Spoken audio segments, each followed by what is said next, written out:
자, 우리 늘 하는 대로 우리 심장을 그리고요. 제 따라합니다. 하나님, 나의 심장을 원하시어 사랑합니다. 자, 옆을 보고요. 눈 마주치고요. 예수 그리스도의 심장을 원하시어 축복합니다. 자, 반대편 보고요. 예수 그리스도의 심장을 원하시어 축복합니다.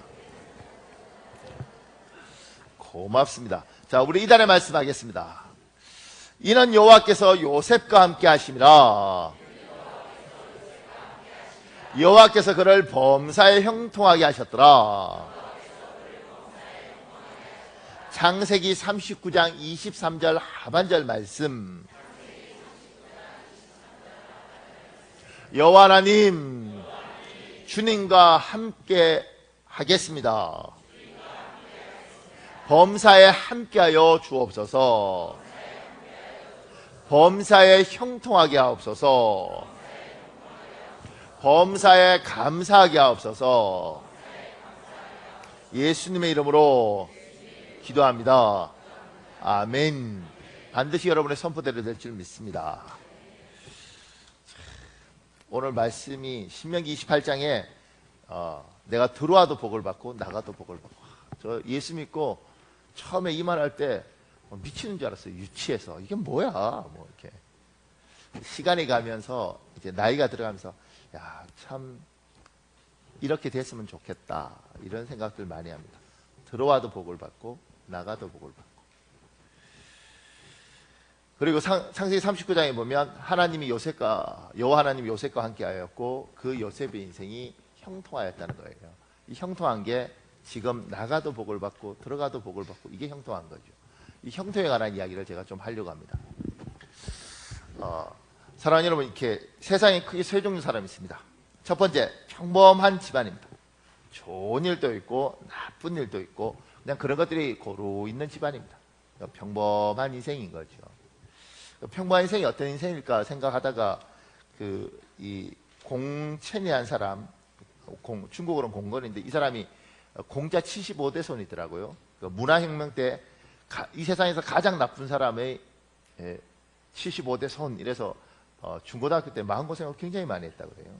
그 사람이 이제 중국의 문화를 잘하는 사람이니까 그 사람이 쓴 글 중에 이런 내용이 있습니다. 중국인은 인생을 세옹지마와 같은 것으로 생각한다. 옛날에 변방의 성체 근처에 아빌의 길흉화복을 잘 알아맞히는 노인이 살고 있었다. 어느 날 노인이 키우던 말이 갑자기 북방의 호지방으로 달아나 버렸다. 그러자 이웃 사람들은 안 됐구려, 좋은 말이었는데 하고 노인을 위로했다. 그러자 노인은 이것이 어찌 다행스러운 일이 아니겠는가 하고 무엇을 예견하듯 말했다. 그러다가 몇 달이 지난 어느 날 북방에서 노인의 말이 돌아왔다. 옆에는 호지방의 발빠른 주마와 함께였다. 노인의 말이 돌아온 것뿐만 아니라 생각지도 않은 훌륭한 말이 한 마리 늘어난 것이다. 이 흐뭇한 모습을 보고 이웃 사람들은 모두 잘됐다, 잘된 일이다 라고 축하해 주었다. 그러자 노인은 이것이 어찌 불행한 일이 아니겠는가 하고 알듯 모를 듯한 말을 했다. 노인에게는 말타기를 좋아하는 아들이 있었다. 그런데 어느 날 아들은 발빠른 주말을 타다가 떨어져 다리뼈가 부러졌다. 이웃 사람들은 노인에게 쯧쯧 안 됐구려 하고 동정했다. 그러자 노인은 이것이 어찌 다행한 일이 아니겠는가 하고 또 모를 듯한 말을 했다. 1년이 지났을 무렵 갑자기 호우 군대가 변경을 공격해 왔다. 변방의 젊은이들은 군대에 징집이 되어 싸움터로 나가 화살을 메고 싸웠는데 10명 중에 9사람은 전사하고 말았다. 그런데 노인의 아들만은 다리가 불편하여 전쟁터로 나가지 않고 무사했던 것이다. 그러므로 세상살이에는 복이 화가 되고 화가 복이 되기도 한다. 변하는 것을 함부로 단정지어서는 안 된다. 길흉화복의 깊이를 섣불리 재려고 하지 말라고 결론 짓고 있다. 어쨌든 지금 좋은 일이 있다고 해도 너무 좋아할 필요는 없다. 그 눈앞의 좋음이 어찌 나쁜 것을 불러들일지도 모른다. 언제 나쁜 것을 불러들일지도 모른다. 또한 나쁜 일이 있다고 너무 슬퍼만 해서도 안 된다. 그 나쁜 것이 언제 좋아질지 모르기 때문이다. 중국인이 생각하는 인생은 가난과 부자가 기껏해야 3대까지만 간다는 의미의 우부 불가 3대라는 속담처럼 세상사는 늘 끊임없이 변한다는 것이다. 우리가 너무 잘 아는 세옹지마 이야기예요. 인생사 세옹지마. 인생 그런 거죠. 좋은 일도 있고 나쁜 일도 있고 왔다 갔다. 그런 인생들이 평범한 생입니다. 그런데 그게 평범한 생인데 그렇게 생각보다 평범하지 않은 사람들도 굉장히 많아요. 저는 뭐 젊었을 때 어렸을 때 모르겠는데 이렇게 나이가 들어가면서 이 세상 사이에 이렇게 왔다 갔다 이게 평범한 생인데 이게 평범하지 않은 사람들이 너무 많습니다. 제가 여기 기재해놨습니다. 새끼줄처럼 꼬일 대로 꼬인 집안이 있습니다. 박복한 집안입니다. 세상 사람들은 재수 없는 집안이라고 말합니다. 뭐 이거 유명한 말 있잖아요. 뭐 운수가 사나우면 짖던 개도 안 짖는다. 재수 없는 놈은 뒤로 자빠져도 코가 깨진다. 근데 우리 속담에 이런 거 말고요. 제가 한참 웃었는데 이런 속담이 있습니다. 재수 없는 포수는 곰을 잡아도 웅담이 없대. 이게 우리나라 속담인 거예요. 아니 그러면 곰은 왜 웅담이 없대? 재수 없는 놈은, 재수 없는 포수는 곰을 잡아도 웅담이 없어. 그러니까 어떤 분이 그런 거죠. 죽으라 하는구나 이런 말하는 어른들이 있었어요. 옛날에. 일이 안 돼도 어떻게 이렇게 안 되나, 꼬여도 어떻게 이렇게 꼬이나. 우리 보면 그런 사람들 의외로 많습니다. 얼마 전에 어떤 분 이야기 들으니까 이분이 외국 생활하다가 한국에 들어왔는데 여자분이에요. 딸이 하나 있고. 근데 몸이 이상해서 병원에 검사 받으러 갔는데 오전에 검사가 다 끝나고 결과가 나왔는데 이제 갑상선 암인 거예요. 근데 오전에 그 검사 받으면서 자기 딸도 약간 이상해서 했는데 오전에 자기가 갑상선 암이다 이 말 듣고, 그것도 몇 년 전이니까 굉장히 충격을 받은 상태인데 오후에 딸이 신체 장애인이다 이 판정이 나면서 얘는 앞으로 아무리 커도 초등학교 5학년 정도의 지능밖에 못 가질 거다 이런 거예요. 그러니까 그 딸 하나밖에 없는데 오전에 그거 당하고 오후에 이렇게 당하니까 이 사람이 멍하더라는 거예요. 그리고 이제 그래도 이제 항암 이렇게 뭐 약 투여하고 이렇게 있는데 4개월쯤 됐는데 몸이 이상해서 병원 가 보니까 임신을 한 거예요. 남편이 이렇게 이렇게 수술을 해서 아기가 안 생겨야 되는데 이게 뭐가 잘못돼서 이게 풀려버렸는가 봐요. 그런데 이제 병원에서 그런 거죠. 지금 이게 항암을 했으니까 이 아기를 유산시키지 않으면 애가 정상적인 애로 태어날 수가 없다.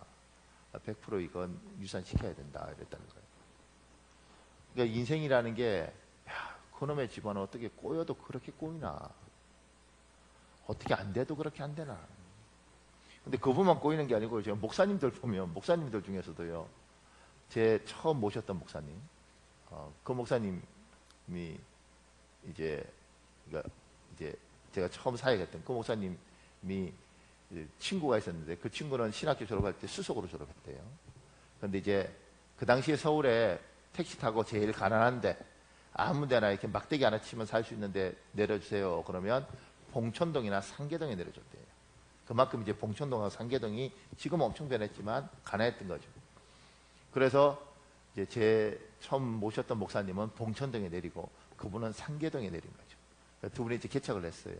개척을 하셔서 봉천동에 있는 목사님은 이게 하나님의 뜻이거니 하고 거기서 이제 목회를 하셨어요. 근데 그 교회가 이제 그 교회 재밌는 게 수요일 날 설교를 불같은 시험이 와도 여러분 믿음을 지킵시다 이랬는데 그날 밤에 불이 나버렸네. 교회가 홀라당 탔어요. 그러니까 설교 잘해야 돼요. 설교 잘해. 그리고 근데 그때 이제 사모님 머리카락도 타고 그랬대요. 그래도 하나님이 여기거니 그분은 봉천동에 계셨어요. 그런데 그 머리 좋은 그 목사님은 상계동에 개척을 해서 8년을 하다가 이 상계동은 정말 아니라 이렇게 생각을 하셨대요. 여기는 아니다. 여기는 아니다. 내가 잘못 알았다. 그래서 영등포로 옮기셨대요. 영등포에서 다시 개척을 해서 열심히 목회를 하는데 상계동이 재개발이 된다고 난리예요. 그 목사님 성함이 참 일부러 적어놨는데 안 가르쳐야겠다. 괜히. 근데 그래서 이분이 이제 영등포에서 또 몇 년을 고생했는데 도저히 교회가 너무 힘들고 안 되는 거죠. 영등포 인간들 안 되는가 보다. 그런데 분당이라는 동네가 있다 그래서 분당으로 가셨죠. 분당 개발되기 전에. 그 분당 가서 또 그 시골에서 고생하고 있는데 영등포가 재개발이 됐다. 분당에서 하다 안 돼서 너무 교회도 힘들고 자기도 지치고 이랬는데, 그 아는 분이, 그 상계동에 계신 분이 내게 자기 건물이 있는데 거기에 뭐 하나 이렇게 줄 테니까 임대료 없이 여기 와서 그냥 목사님 너무 거기서 고생하지 말고 와서 여기서 목회하라고. 그래서 다시 상계동에 가셨대요. 좀 지나니까 분당이 전달 안 돼도 너무 안 되는 목사님이 있는 거예요. 그러니까 인생이라는 게 우리가 저 사람은 어떻게 꼴대로 꼬였나, 어떻게 저렇게 안 되나, 이런 집도 있고, 어디는 저 사람 어떻게 저렇게 잘 되나, 우리 교인들 중에서도요, 저 사람 어떻게 저렇게 잘 되나, 이런 교인이 있어요. 또 이렇게 말하면 딴 생각 안 하고 누구지? 그리고 예배 시간 내내 뒤통수를 찾는다. 쟤인가? 그러니까 어떤 사람은 어떻게 잘 돼도 철에 잘 되나, 하나님이 복을 줘도 어찌 저렇게 복을 주나. 우리 옛날에 말하듯이 집 사면 집 오르고 땅 사면 땅값 오르고, 애는 과외도 안 시켰는데 대학 들어가고, 연애도 한번 못하는 게 신랑을 데려갔는데 그렇게 괜찮은 놈을 데려가고, 이게 뭐 아니 뭐 저런. 그러니까 교회 안에서도요, 내가 이렇게 여러분 이렇게 교회 안에 우리는 다 부족한 사람들이 모여 있기 때문에 천사들이 모여 있는 게 아니에요. 그러니까 교회 안에서도 또래들끼리는 서로 이렇게 자기 집사님 애는 학교 어디 갔어? 다 이렇게 경쟁한다고 교회. 왜냐면 인간들 사는 그러잖아요. 교회 안에도 죽도록 열심히 기도하다 그 집사만 보면 은혜가 떨어져. 어휴, 재수 없는 집사. 왜냐면 너무 잘 돼. 나보다 하나님 왜 쟤는 복 주고 나는 이 고생을 하나. 그러니까 인생에서 그렇게 참 저 집사 잘 된다, 이걸 우리는 뭐라 그래요? 형통하다 그런 거죠. 형통. 사랑하는 여러분 인생이 참으로 형통하길 예수님 이름으로 축복합니다. 제가 이야기하다가 그 생각난 게 있었는데, 어떤 사람 회사에 잘렸어요. 회사에서 너 나가라 죽도록 충성했는데 회사가 자르는 거 어떡해. 나갔어. 너무 열받고 억울한데 그래도 어떻게 했어. 먹고 살아야 되니까 다른 회사에 취직을 했어요. 취직을 했는데 원래 있던 회사는 조금 지나니까 망해버렸네. 부도가 나서. 근데 자기가 옮긴 회사는 자기가 옮긴 이후에 대박이 났어요. 너무 잘 되는 거예요. 사장이 부를 때마다 이렇게 부른대요. 복덩아 복덩아 네가 들어오부터 우리가. 참 잘 되는 사람 잘 돼요. 형통이라는 개념이 나가도 복을 받고 들어가도 복을 받다, 이 부분. 지금 이제 제가 이 설교할 때마다 저도 어떤 이게 트라우마가 있는가 봐요. 어떤 트라우마가 있냐면, 제가 1996년에 신학대학원 들어갔거든요.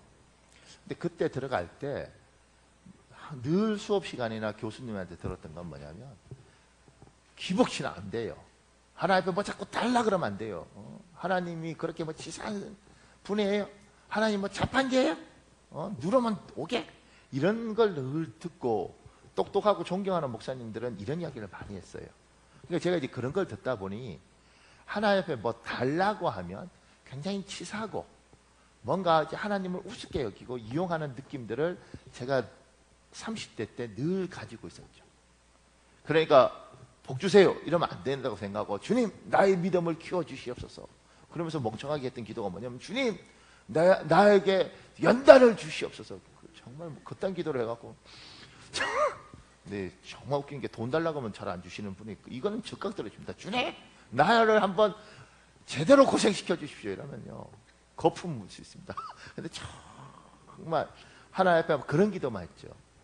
그리고 누가 뭐 기도하면서 주님 뭐 우리 집 전세 얻게 해주세요, 하나님 이번 아파트 당첨되게, 이러면 어디 그따위로 기도하냐고. 하나님 바빠 죽겠는 분을 한테 쓸데없는 거 기도한다고.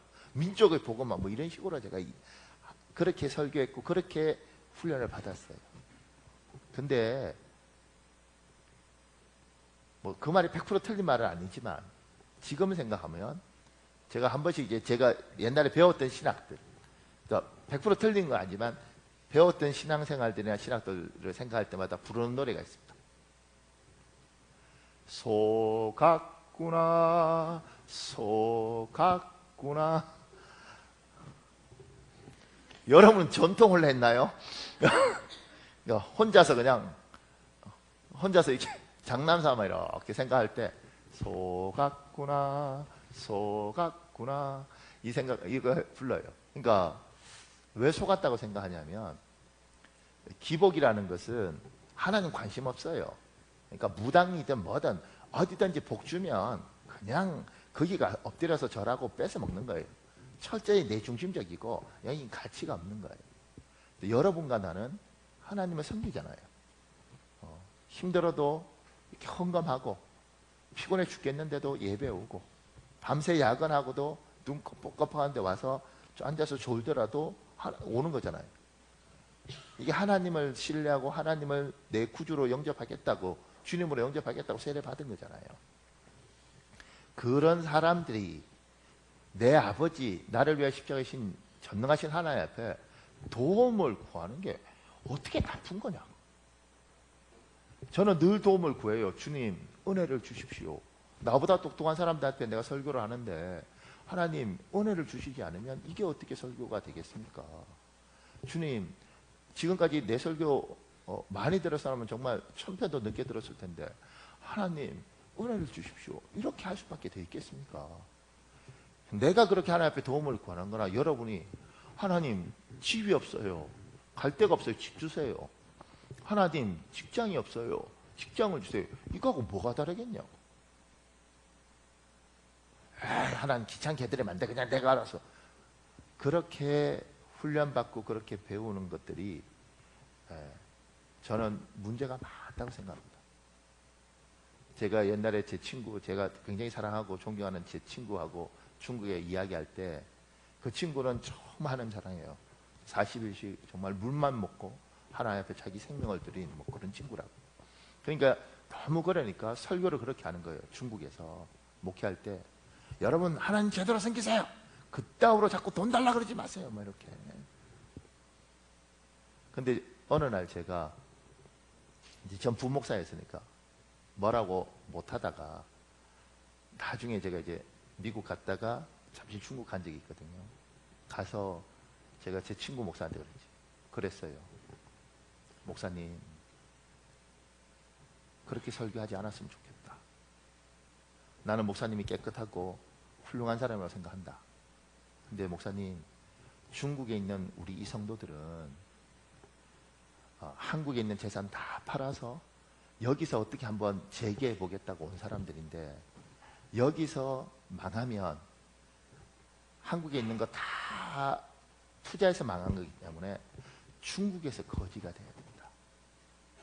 한국 사람이 한국에서 거지도 비참한데 중국에서 한국 사람이 거지로 살면 얼마나 비참한가. 그러니까 목사님 성도들이 하나님 붙들고 하나님 자식을 공부시켜야 됩니다. 내 능력으로 안 되니까 먹고 살 수 있도록 길을 열어주십시오. 하나님 내가 병들면 지금 우리 식구도 다 굶어 죽게 생겼습니다. 전능하신 하나님 나에게 건강을 주시고 나에게 일자리를 주십시오.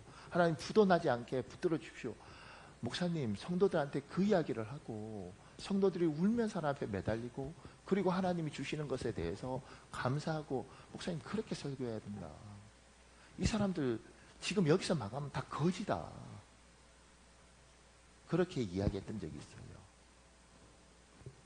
그러니까 어느 순간이니까 저도 옛날에는 주님 뭐 이 땅 살아서 뭐 복음에서 고생해봐야죠 뭐 이렇게 했는데 뭘 복 달라 그러니 내가 알아서 살아야죠 열심히 그렇게 했는데요.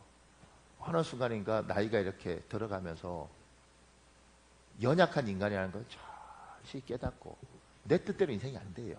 잘난 사람이 너무 많고 똑똑한 사람이 너무 많아요. 내가 그걸 이겨나가기가 너무 어렵더라고요. 그런 연약한 사람이 전능하신 하나님 앞에 하나님 정말 복을 주십시오. 하나님 정말 형통했으면 좋겠습니다. 하나님 긍휼을 베풀어 주셔서 내가 내 나이에 초라하고 싶지 않습니다. 예수 믿는 내가 예수 안 믿는 형제들 앞에서 초라해지거나 비참해지고 싶지 않습니다. 하나님 길을 열어주십시오. 이렇게 기도하는 부분에 대해서 저는 당연히 기도해야 된다고 생각하고 할 수만 있으면 나가도 복을 받고 들어와도 복을 받았으면 좋겠어요. 그러니까 혹여 우리들 중에 에이 목사님 나가도 복을 안 받고 들어가도 복 안 받아도 괜찮으면 계속 그렇게 사시는 복이, 그리고 간절하게 하나님 나는 정말 하나님의 도움이 필요합니다. 그러면 나가도 복을 받고 들어가도 복을 받는 그 형통의 복이 여러분에게 충만하게 예수님 이름으로 축복합니다. 나이가 들면 안연하게 돼 있습니다. 희한해요. 우리들 중에 막 굉장한 믿음이 있던 사람도 어느 순간인가 이 말에 아멘 주님, 아멘 주님 그렇게 돼요. 우리 잠언 10장 22절에 있습니다. 여러분 읽어볼래요? 잠언 10장 22절 시작.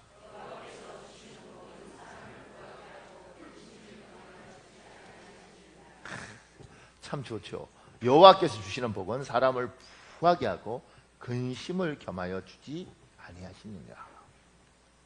근데 이제 내가 이렇게 설교할 때마다 문제가 발생해요. 어떤 문제가 발생하냐면 설교되면서 목사님 저 집사는 너무 저렇게 잘 나가고 복이 있고 근데 나는 하나님 생겼는데 나는 왜 이렇게 힘이 들어요? 나도 열심히 기도하고 나도 헌금하고 나도 봉사하는데 심지어 가족 다 안 믿고 나 혼자 혈혈단신 믿어서 가족이 핍박해도 그래도 예배 지키는데 그러면 내가 형통해야 되지 않습니까? 그렇게 내가 하나님 생기는데 왜 나는 이렇게 힘이 들어요? 하나님 목사님 이렇게 저한테 호소하는 사람들이 있어요. 근데 제가 이렇게 적어놨습니다. 복받을 그릇이 되지 않는데 쏟아지는 축복은 축복을 가장한 저주가 될 수 있습니다. 말이 세죠. 문장을 바꿔보려고 그러는데 힘들더라고요. 복받을 그릇이 되지 않는데 쏟아지는 축복은 축복을 가장한 저주가 될 수 있습니다. 그런데 요새 굉장히 유명한 사람 있죠. 박찬주라고. 아세요? 박찬주? 네, 지금 장로님이잖아요. 지금 우리가 이야기를 들어보면 굉장히 믿음이 귀한 사람이란 말입니다. 그런데 나중에 이제 제가 다른 자료를 찾아보니까 이제 기갑병과에서 최초의 대장이 된 사람이라는 거예요. 그러니까 이제 굉장히 전설적인 사람인 거예요. 그리고 대한민국 국군이 한 63만 명 되는데 그 중에서 별 4개짜리는 8명이에요. 8명. 그러니까 그 중에 한 사람인 거죠. 저 사람의 명령에 의하여서 최소한 15만 명이 엎드려야 되는 거예요. 그런 자리에 어쨌든 우리가 생각할 때는 정말 복을 많이 받아서 간 거잖아요. 육구사학교 출신 중에 몇 명이나 저렇게 별 4개를 달겠어요. 그리고 저 사람 앞으로 국방부 장관도 될 수 있고 국정원 원장도 될 수 있는 사람인데 끝나버렸다고 인생이. 이제 저 사람은 공직이고 다 끝나버린 거예요. 왜 그랬을까? 그러니까 믿음이 있지만 그 그릇이 사람을 깊이 이해하고 사랑하고 품는 그릇이 안 됐는데 너무 높은 자리에 가면 저 축복이 아니라 저것 때문에 앞으로 미래가 57년생인가 그러거든요. 57년생. 그러니까 앞으로 미래가 없는 거죠. 그릇이 되지 않은 축복은 저주가 될 수 있단 말입니다. 저분 말고 옛날에 몇 년 전에 검찰총장 후보로 됐던 사람이 있어요. 천성관이라는 서울중앙지검 검사장. 이 사람도 그 당시에 제가 보니까 사법시험 19기가 검찰총장이고 이 사람 22기인데 갑자기 이게 확 뛰었어요. 근데 그래서 저렇게 승진이 빠를 수 있나? 근데 이분은 서울대 법대 다니면서 성가대 대학교 때 하고 청년회장하고 열심히 했던 거예요. 그런데 나중에 아파트 받아먹고 이런 이야기 하잖아요. 그러면서 청문회 하면서 그냥 날아간 거죠. 전 지금도 안 잊어요. 조순영 의원이라는 국회의원이 청문회 하면서 그러더라고요.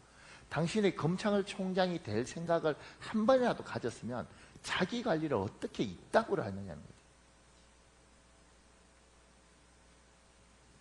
그러니까 차라리 제가 그 생각 들더라고요. 저 사람이 만약 박찬주 그분이 장로님이 대장 안 되고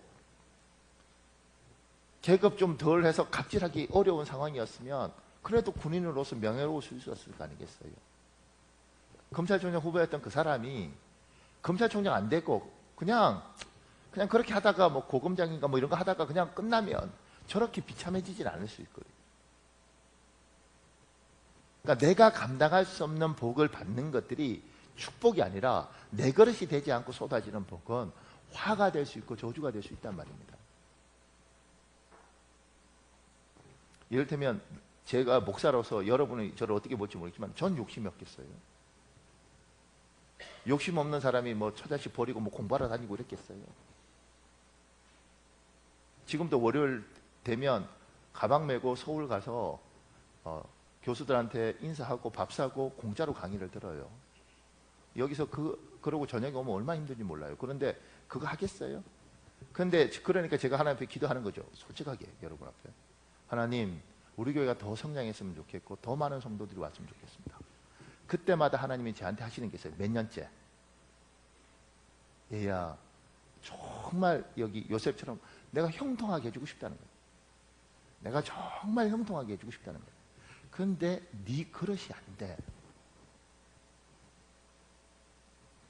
착각하는 건 눈빛이, 그래 목사님 그릇이 안 돼. 주님이 하나 더 했다니까. 네 그릇도 안 되고 너희 교회 성도들도 그릇이 안 돼. 같이 회개해야지. 그냥 멀쩡히 그냥 어이?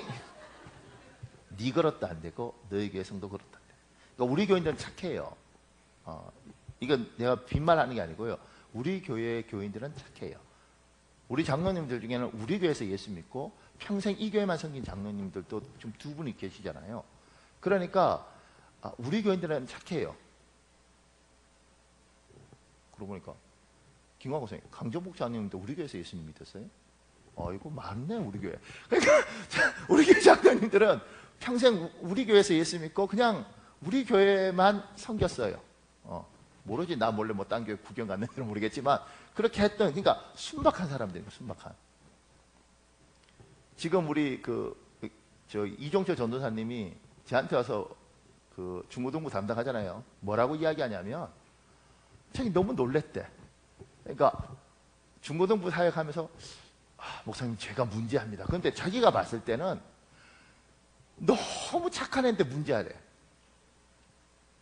그러니까 우리 교회에서는 약간 막 나대고 막 이러면 문제하라고 생각한대. 그러니까 목사님, 전도사님은 이렇게 저렇게 사역 경험들이 있으니까 그러는 거죠. 걸어서 학교 가는 애는 아주 귀한 애예요. 오토바이 타고 가는 놈은, 중학교가 오토바이 타고 학교 가는 얘가 무서운 놈이지, 걸어서 가는 놈은 이건 정말 착한 거지. 이해가 안 가십니까?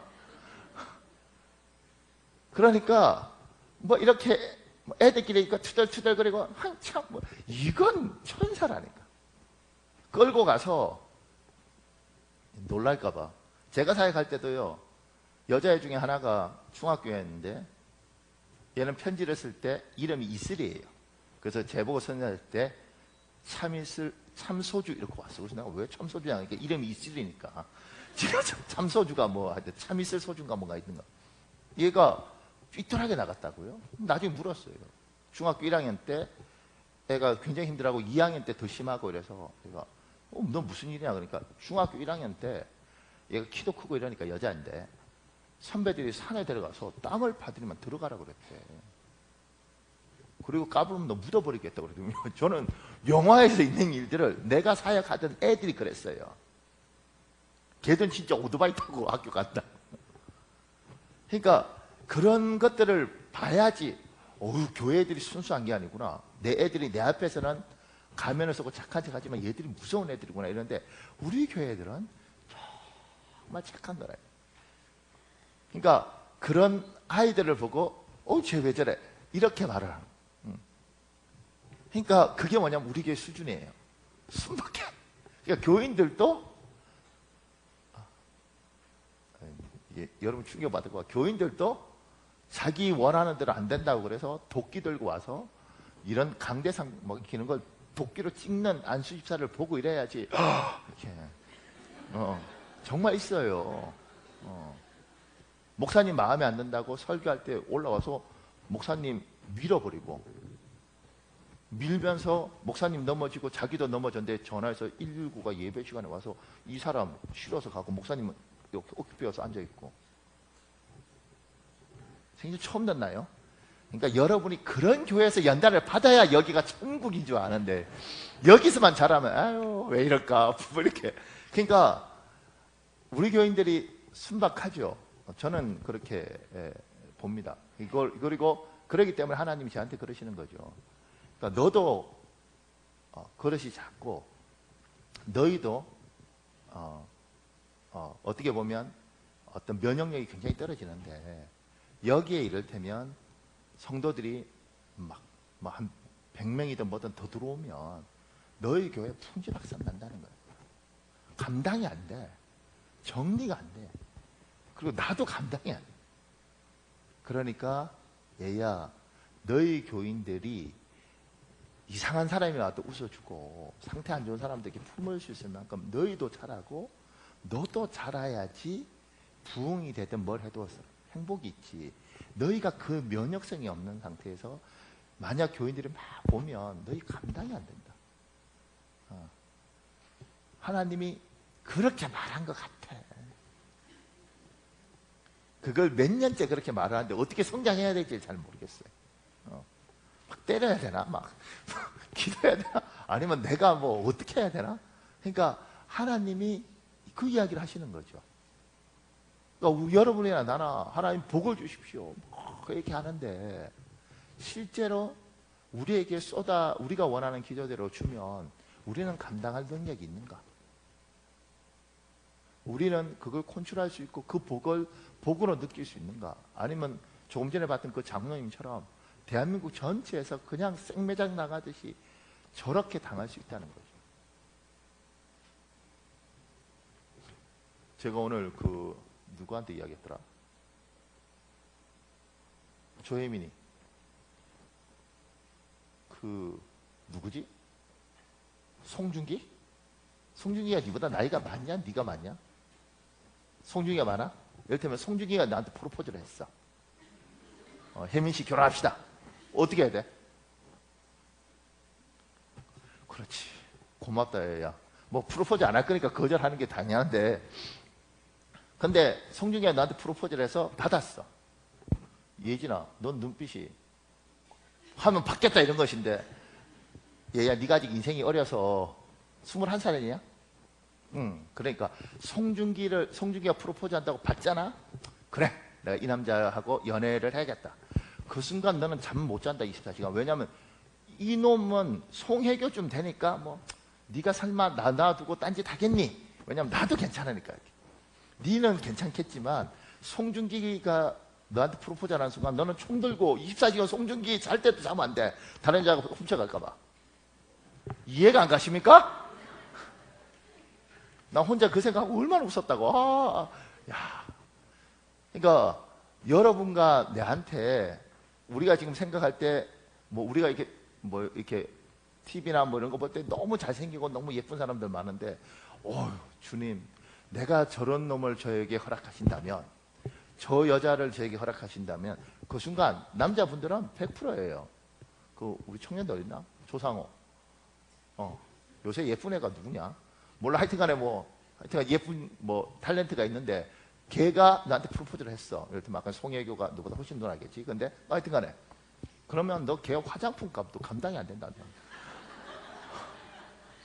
못 살지. 살 수가 없어요. 그러니까 내한테 감당되지 않는 것이 오는 순간 복이 아니고 화라는 거지. 그러니까 주여 주시옵소서 이렇게 말을 할 때 주께서 그러죠. 그릇이 안 되는 순간 얘야, 그 복은 복이 아니냐는 거지. 그런데 복을 받고 싶어요. 형통하고 싶어. 잘 되고 싶어. 근데 그래서 세상 사람들은 알아요. 제가 이렇게 적어놨습니다. 세상도 복받을 사람은 복받을 그릇이 준비되어야 한다는 것을 일찍부터 깨달았습니다.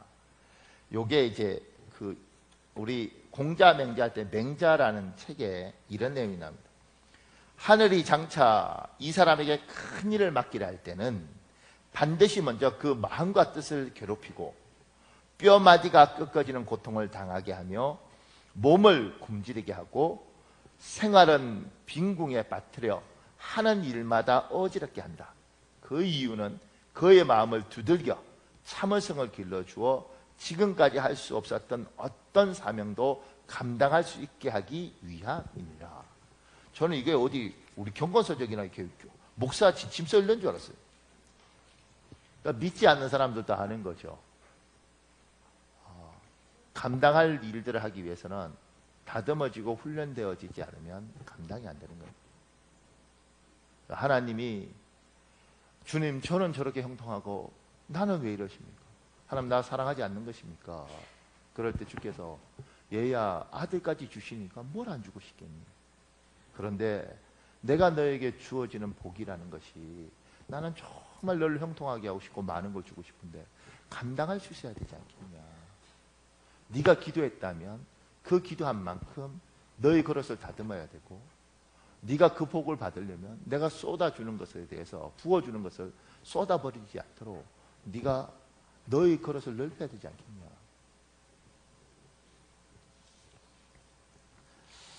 그래서 이동원 목사가 쓴 책에 이런 이야기 있습니다. 고난을 수용하는 신앙이 없이는 우리는 항상 감사할 수가 없습니다. 내 생활 속에 언제나 역사하시는 이 하나님의 주권을 받아들이지 않고는 성경에 나타난 하나님의 백성들은 놀라운 생애를 살아갈 수가 없었을 것입니다. 그분은 우리를 축복하실 수 있습니다. 그러나 그 축복은 고난의 모습을 통해서 올 수 있습니다. 고난도 축복입니다. 그래서 어느 설교가는 고난을 가리켜 변잔된 축복이라고 말했습니다. 왜냐하면 고난의 비밀 속에는 하나님의 위대한 뜻이 숨겨져 있기 때문입니다. 그래서 하나님은 다윗에게 고난을 주시면서 다윗을 쓰십니다. 어느 설교가가 고난을 가리켜 변장된 축복이라고 말했습니다.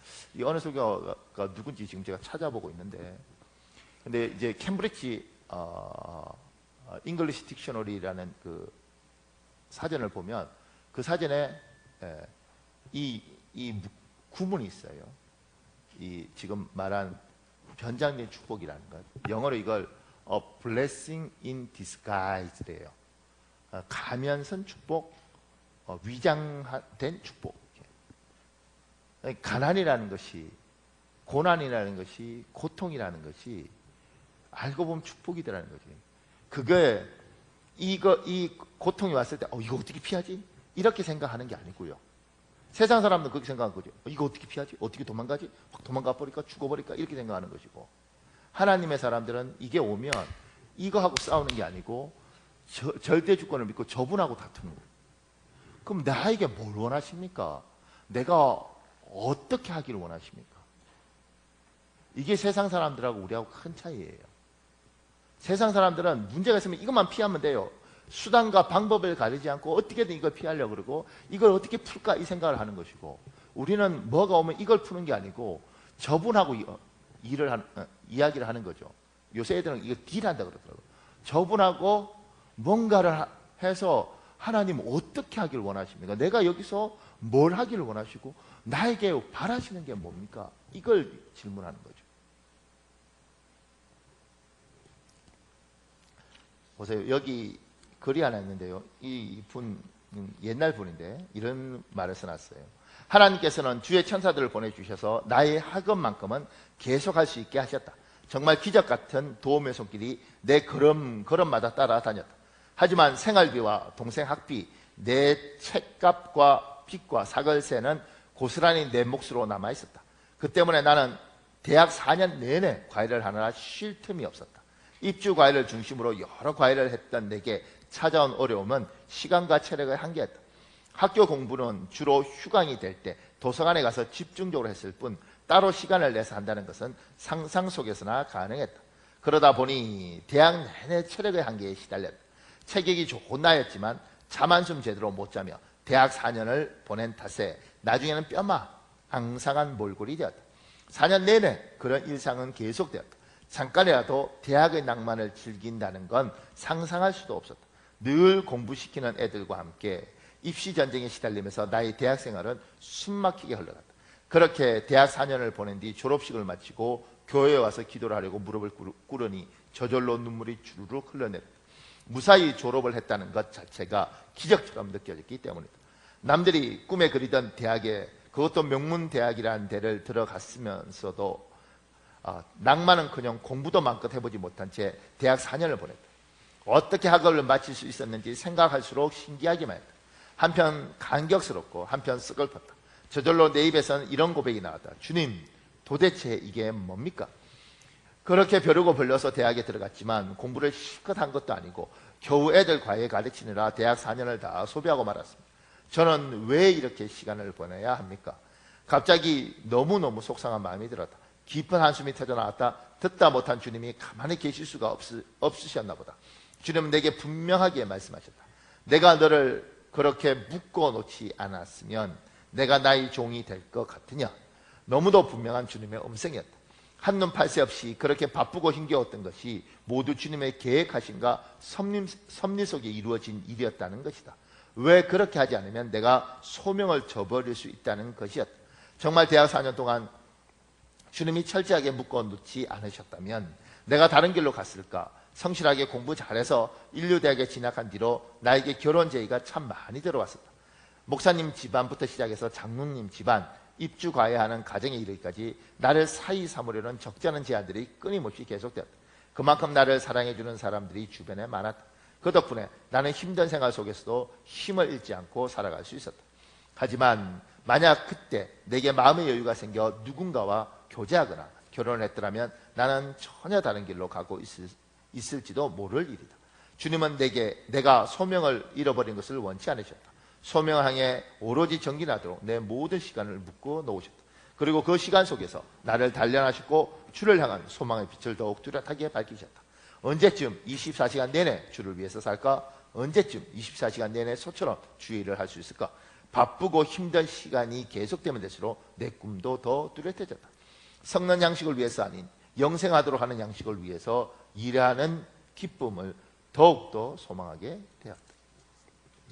하나님이 이분 이제 은퇴하셨잖아요. 굉장히 귀한 목사님인데 서울대학교 들어가서 자기는 하나님의 종이 될 줄 생각을 했지만 그래도 혼처가 나오고 이랬을 때 너무 가난한 집안이니까 자기가 이렇게 살지 않았으면 자기 딴 길로 갔을 거라는 거예요. 하나님이 때로는 고난을, 때로는 우리에게 고통을 주면서 그 속에서 하나님이 어디를 향해서 우리를 가게 하시는 거죠. 그게 뭐예요? 그게 축복이라는 겁니다. 하나님이 여러분과 나에게 형통하게 하기 위하여 고통을 허락한다. 이게 우리의 뭐예요? 믿음인 겁니다. 저도 저희 집사람하고 제가 미국 공부하러 갈 때 대사관에 갔을 때 우리는 이제 통과될 줄 알았어요. 그런데 그 영사가 우리 사모하고 저하고 이렇게 생글생글 웃고 들어갔다가 애가 셋이니까 이 친구가 안 주는 거예요. 그러면서 이제 너희는 비자 주지 않는다. 그리고 이제 대사관에서 거절당했죠. 거절당하고 인사동 걸어오는데 우리 사모가 한없이 울어요. 그리고 그때는 뭐냐면 여보 하나님이 공부하러 가는 게 뜻이니까 혼자라도 갔다 올게 이렇게 이야기했고 우리 사모는 인사동 걸으면서 계속 이제 또 남편하고 떨어져 있어야 되는 거죠. 이제 그때는 하나님 뜻이 이해가 안 갔어요. 그러니까 그런데 이제 나중에 내가 미국 가서 놀랬던 건 뭐냐면 뭐 저는 정말 이렇게 그 다른 목사님들에 비하면 정말 하급 목사인 거죠. 정말 뛰어난 목사들. 뭐 영어고 뭐고 뭐 굉장히 뛰어난 사람들이 미국의 LA에 너무 많은 거예요. 근데 그분들이 한국에 안 들어와요. 다 미국에 있어요. 그럼 미국에서 목회하시는 것도 아니야. 과일 팔고 뭐 아르바이트하고 미국 UCLA 화장실에서 청소하시고 왜 그렇게 사시는가? 내가 생각해도 굉장히 뛰어난 사람들이. 근데 저보다 어린 나이나 그랬을 때 미국 가서 이제 석사하고 박사하고 우리가 이렇게 잡을 때 보통 몇 년 잡으면 7년 잡거든요. 박사하는데. 그리고 구약학 박사 이런 거 할 때는 10년 잡아요. 학교가 좋으면.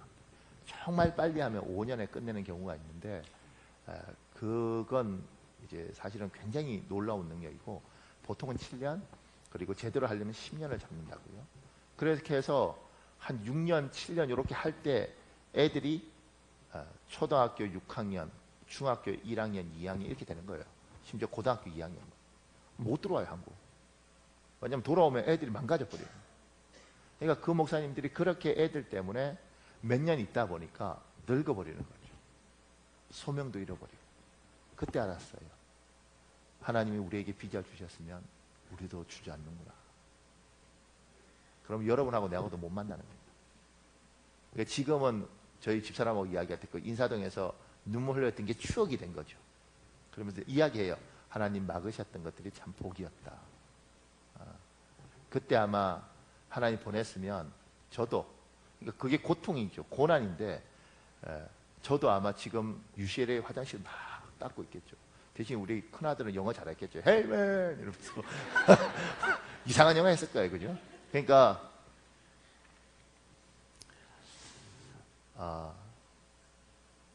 여러분하고 나에게 주님께서 형통을 주실 때 그 형통이라는 게 정말 술술 잘 풀리는 게 형통인가? 그러니까 우리는 믿음이 뭐냐면 고난도 형통이다. 그 속에서 하나님이 내 그릇을 만드시고 그 속에서 하나님 우리를 다듬으시고 복을 복받을 수 있는 사람으로 만들어주시고 때로는 우리가 그렇게 소망해도 우리가 그 복을 받는 순간 그것이 화가 될 수 있는 일들을 때로는 주께서 막으시고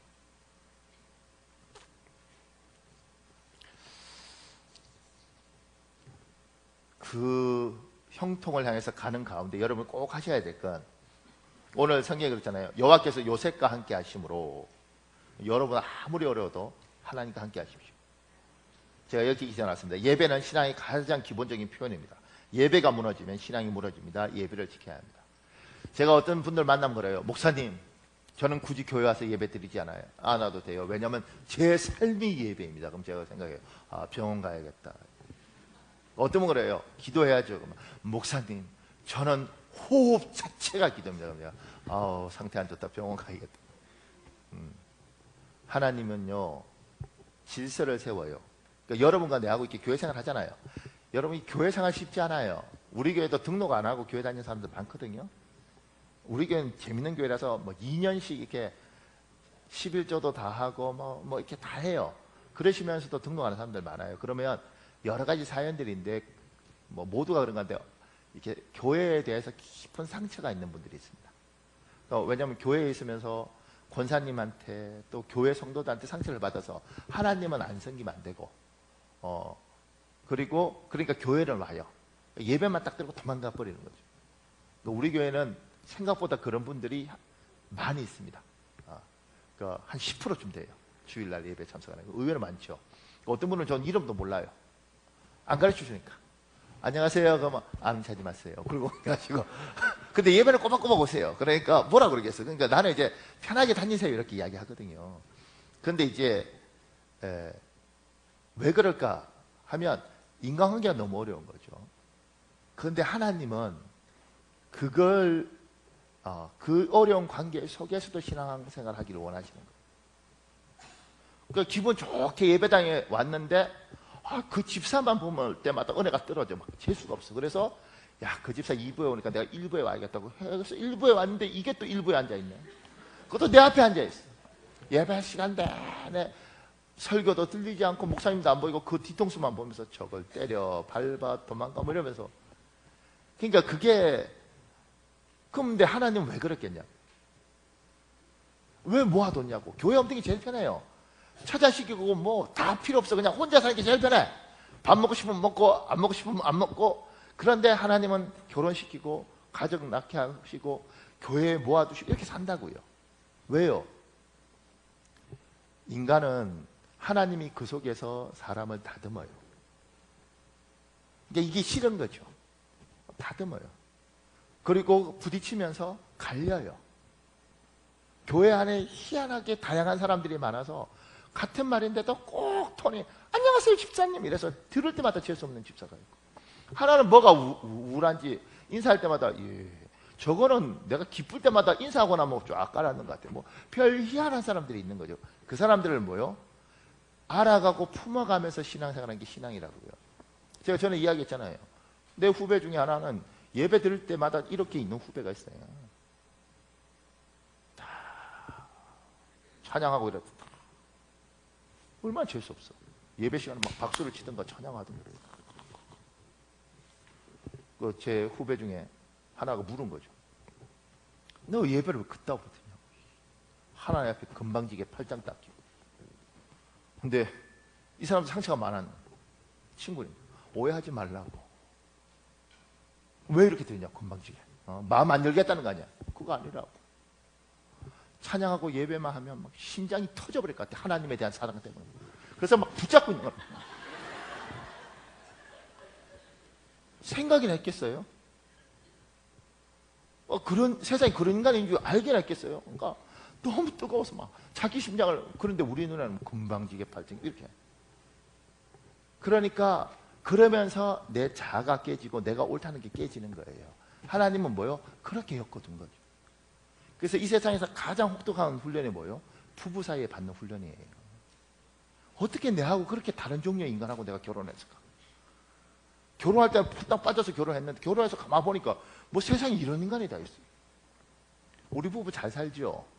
우리도요 감당이 안 됩니다. 우리 사모는 이렇게 나가면 아까 단기 선교 간다고 뭐 인사도 하고 그랬어요. 나가면 막 에너지가 넘치고 막 여자 전사가 돼요. 난 나가면 이미 눈이 다크서클이 오고 막. 그러니까 집에 가만히 있으면 에너지가 생겨요. 그래서 내가 우리 사모가 피곤하다 그러니까 집에 있으라고, 이 사람. 그래서 집에 이틀인가 잡아놓는데 이틀 만에 다크서클. 나갔다 오면 뭐 세상에 이런 종류의 인간이 있냐고. 내가 전혀 다른 인간이에요. 그런데 그러면서 서로를 이해하는 거죠. 이게 나쁜 게 아니에요. 그냥 이런 사람이 있고 내가 나쁜 사람이라고. 이런 사람이 있는 거죠. 같이 어울려서 하는 거죠. 그러면서 사람이 폭도 넓어지고 인간에 대한 이해력도 있고 그런 거죠. 교인들 중에요, 제가 신방하면서 놀라는 게 뭔지 아십니까? 저도 인간이니까 아주 오래전에 뭐 저런 사람이다, 저 사람은 정말 이상해, 이렇게 생각했는데 같이 예배드리고 이러다 보면 이 사람이 하나님을 얼마나 사랑하고 얼마나 여린지 몰라. 생긴 건 독하게 생겼는데 마음에 뭐 찌를 때마다 눈에 눈물이 뚝뚝 떨어지는. 생각하긴 하겠어요? 우리 교회 목사님들, 부목사님들 중에서요, 김영진 목사님이 가장 여립니다, 마음이. 너무 그렇게 웃지 마. 그러니까 막 이러죠. 그런데 가장 여려요. 그러니까 상처도 깊이 받는데 그냥 웃고 막 이렇게 하는 거예요. 생긴 거하고 너무 다르잖아, 캐릭터가. 그렇잖아요. 그걸 뭐요? 같이 살아가면서 이런 부분들도 있구나, 저런 것도 있구나, 나는 이렇게 생각했는데 알고 보니까 그게 아니야. 그걸 뭐요? 하나님이 가르치시는 거죠. 그러면서 사람이 자라가는 겁니다. 그러니까 사랑하는 여러분, 힘들어도 같이 예배하고, 예배가 줄면 신앙이 떨어져요. 그리고 예배에 오다 보면 우리 집사님 한번 그 이야기 했어요. 목사님 홈런 치려면 타석에 자주 들어와야 된다. 그러니까 예배 주일날 딱 한 번 오는 사람은 한 달에 4번 오잖아요. 4번에 은혜 다 받아봤자 4번 받아. 그런데 새벽 예배까지 다 오는 사람은 최소한 뭐 한 30번 이상 올 텐데, 그러면 그 중에서 10번에 5번에 한 번만 받아도 여기보다 많이 받는 거예요. 그러니까 예배는 어떻게든 이렇게 돌려서 말하지 마. 예배 오라! 뭐 이런 이야기지. 그리고 제가 이제 시간이 많이 가서 하나만 더요. 제가 그 밑에 이렇게 썼습니다. 하나님을 더욱 깊이 알아가십시오. 여러분 호세아서 6장 3절 읽어보십시오. 시작.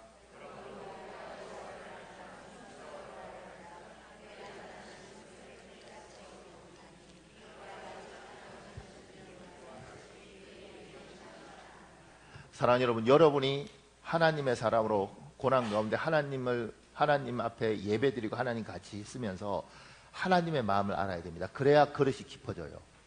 하나님이 보는 눈으로 봐야지 그릇이 깊어져요. 많은 사람들이 신앙생활 한 몇 년, 한 10년쯤 하면 다 아는 것 같은데 그렇지 않아요. 이건 인간적인 이야기인데 한번 볼래요? 제가 잠깐 읽어드릴게요.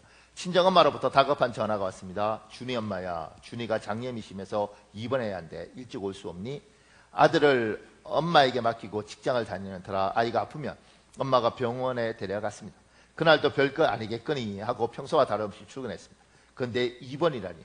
첫 아이인데다가 처음 겪는 아이의 입원 소식에 일이 손에 잡히지 않았습니다. 허겁지겁 일을 마무리하고 병원으로 달려간 나는 서둘러 입원 수속을 밟았습니다. 울며 불며 주사기와 씨름하는 아이를 보니 참았던 울음이 나도 모르게 터져 나왔습니다. 나는 차라리 내가 아파 입원하는 게 낫겠어 하며 아이와 같이 울고 말았습니다. 아이를 키우는 엄마 마음이 이런 건가요? 그렇게 아이만 생각하며 보낸 하루가 10년같이 길게 느껴졌습니다. 다음 날은 회사에서 연차를 내고 아이 곁에 내가 있으면서 엄마를 집으로 보내려고 배웅을 났었습니다.